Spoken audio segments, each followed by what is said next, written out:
ពេលយើងកំចៃយកមកធ្វើដើមរកស៊ីវាមានប្រយោជន៍ហើយវាល្អជាងពីមុនខ្ញុំអាចបង្រៀនមុខរបររត់តែធំជាងមុន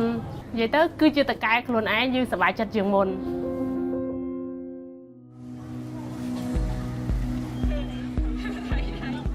ពីមុនមកខ្ញុំគ្រាន់តែធ្វើការឲ្យគេនិងពេលល្ងាចខ្ញុំទៅខ្ញុំរៀនអ៊ុតសក់បន្ថែមបន្ទាប់មកដោយសារខ្ញុំចាប់ដៃគ្នាមួយប្តីខ្ញុំក៏គាត់ចង់ឲ្យយើងបង្កើតមុខរបររកស៊ីខ្លួនឯងដោយថាគាត់មិនចង់ឲ្យយើងទៅធ្វើការឲ្យគេដោយសារយើងអត់មានពេលមើលថែកូនពេលអញ្ចឹងខ្ញុំក៏សម្រេចចិត្តថាឈប់ធ្វើការឲ្យគេ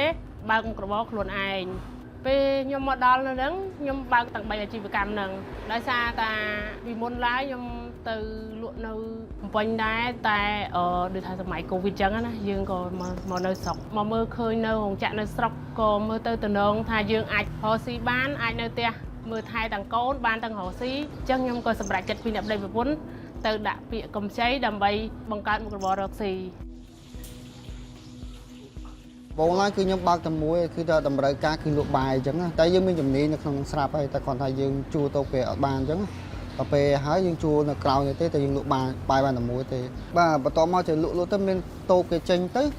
វាតំណេមួយទៅតែយើងមានជំនាញសាឡនក៏យើងជួមួយទៀតទៅបើកសាឡនមួយទៀតអញ្ចឹងតែគ្រាន់វាចោះទេតែដល់ពេលបន្ទាប់មកយើងចេះលក់ទៅមានគេចេញមួយទៀតក៏យើងជួបើកសាកល្បងលក់ទូរស័ព្ទទៅលក់ម៉ូតូអីចឹងណាបាទចេះតែរៀនផងលក់ផងទៅចាប់ផ្ដើមស្នើកម្ចីគេមករកស៊ីអញ្ចឹងណាហ្មងយើងអត់មានតែយកឯកជនឬក៏យកបាទលុយរាប់រយគឺអត់យកទេដើម្បីវាការពារហានិភ័យយើងឡើងតិចយើងចេះតែលក់តិចទៅ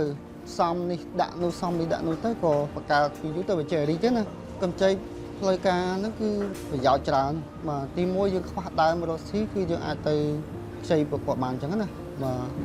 ហើយមួយទៀតគឺការប្រាក់ក៏វាសមរម្យដែរវាខុសពីឯកជនឬខុសពីលុយរាប់ឬខ្ចីអីផ្សេងហ្នឹងហើយការកម្ចីហ្នឹងទីមួយចេះបើសិនជាយើងខ្វះខាតតម្រូវការអីផ្សេងយើងស្នើគាត់នៅតែឲ្យអញ្ចឹងឥឡូវឧទាហរណ៍យើងចេញរកស៊ីអញ្ចឹងកាលមុនយើងស្នើតែ2000ទៅ3000ទេកំណត់គាត់គឺរយៈពេល6ខែអញ្ចឹងបើយើងបង់ល្អអញ្ចឹងទៅអានេះក៏ឲ្យខ្ចីពីលើ5000 6000ក្នុងមួយថ្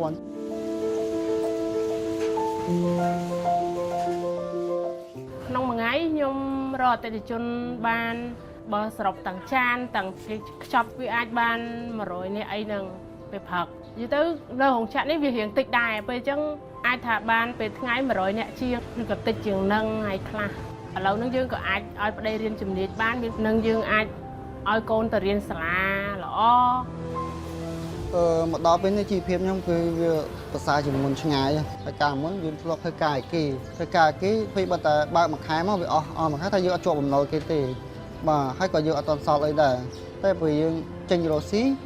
យើងខ្ចីលុយគេវាបែរទៅជាសល់វិញហើយជីវភាពយើងក៏វារស់ស្រួលជាងមុនដែរយើងគឺថាយើងចង់ហូបអីឆ្ងាញ់ឬក៏ហូបអីច្រើនក៏វាដែរយើងចង់ដើរលេងឬក៏ទិញអីហ្នឹងក៏វាខុសពីអ្នកធ្វើការអញ្ចឹងថ្ងៃអនាគតខ្ញុំចង់ពង្រីក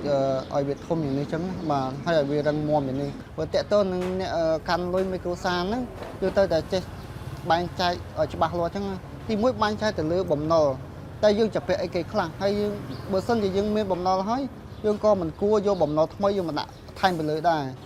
ក៏ប៉ុន្តែបើយើងយកបំណុលថ្មីយកមកដាក់ហ្នឹងវារីកចម្រើនដល់យើងអាហ្នឹងក៏យើងអាចស្គាល់ល្អម្យ៉ាងដែរ